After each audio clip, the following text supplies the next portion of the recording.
Тиреоидит на Хашимото е често срещано автоимунно заболяване, което засяга все повече и повече хора, предимно жени, без значение от възрастта.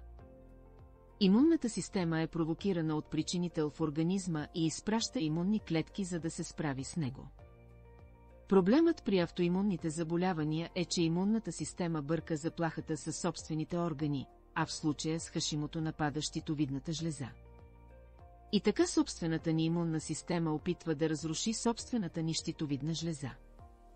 За да се справите с това състояние, можете да използвате нашите лесни домашни рецепти.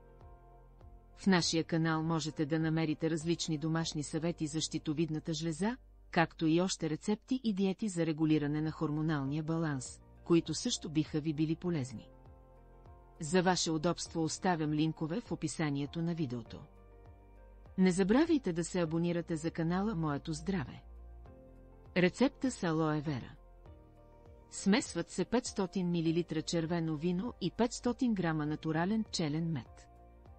Към тях се добавят 20 листа от алоe вера, които са предварително нарязани, и 2 супени лъжици от билката ранилист. Тази комбинация се сварява за 30 минути на водна баня. След това се прецежда и се налива в тъмни стъклени шишета, които се затварят плътно и се съхраняват на хладно. Приема се по 1 супена лъжица преди хранене. Тази рецепта може да реши проблемите ви с неприятните симптоми при болестта на Хашимото. Тя е много подходяща и при кисти на щитовидната жлеза, кисти на яйчниците и хормонален дисбаланс. Корен от женшен. Женшенът се смята за едно от най-мощните природни средства, което е в състояние значително да подобри функцията на щитовидната жлеза.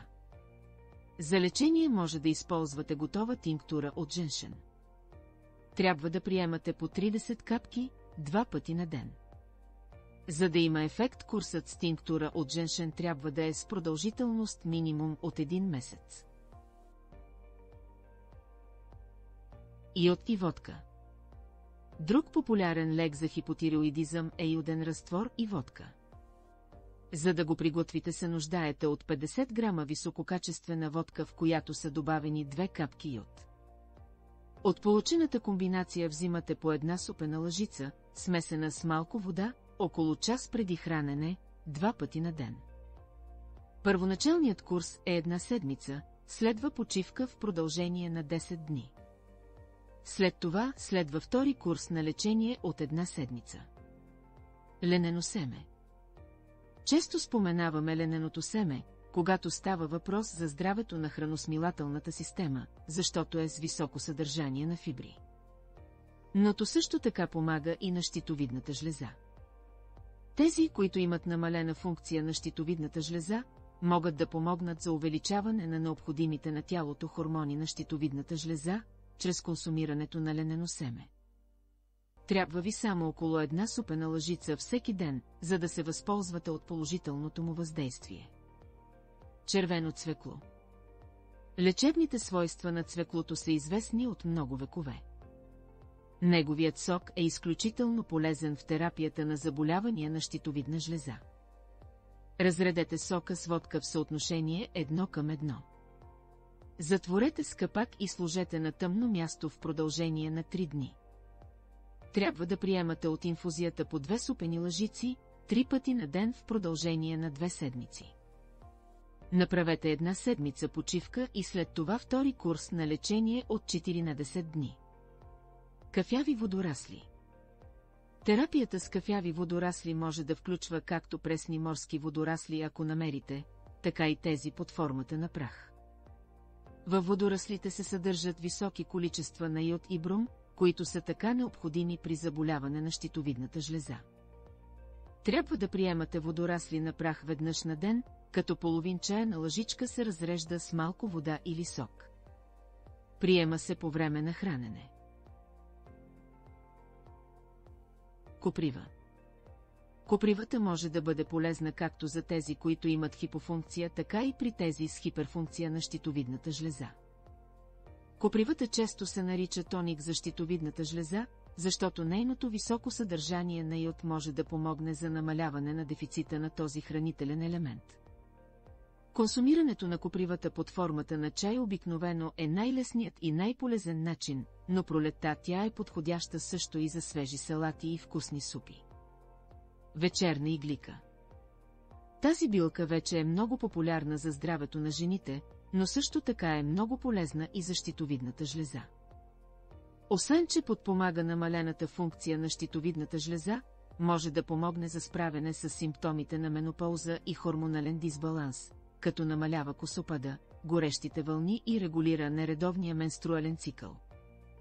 Препоръчва се да я приемате под формата на чай или хранителна добавка.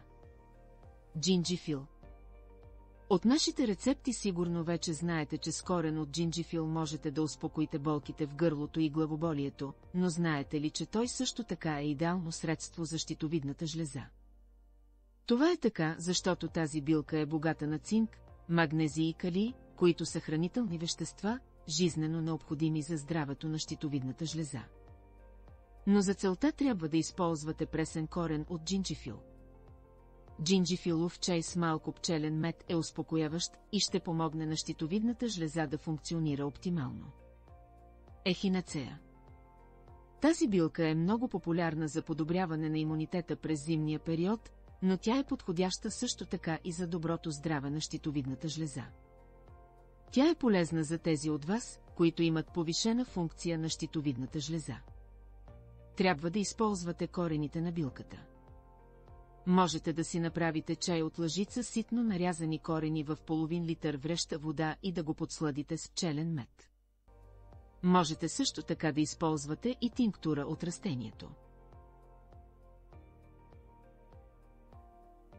Ако имате друг здравословен проблем, потърсете натурално решение сред останалите видеоклипове в канала Моето здраве. Ще се радваме да ви бъдем полезни. Споделете с нас в коментар постигнатите резултати от лечението с домашните рецепти или вашите въпроси, ако има такива. Не забравяйте да се абонирате за канала. А за да виждате първи нашите полезни съвети и рецепти, можете да ни последвате в Инстаграм и Фейсбук. Благодарим ви за доверието.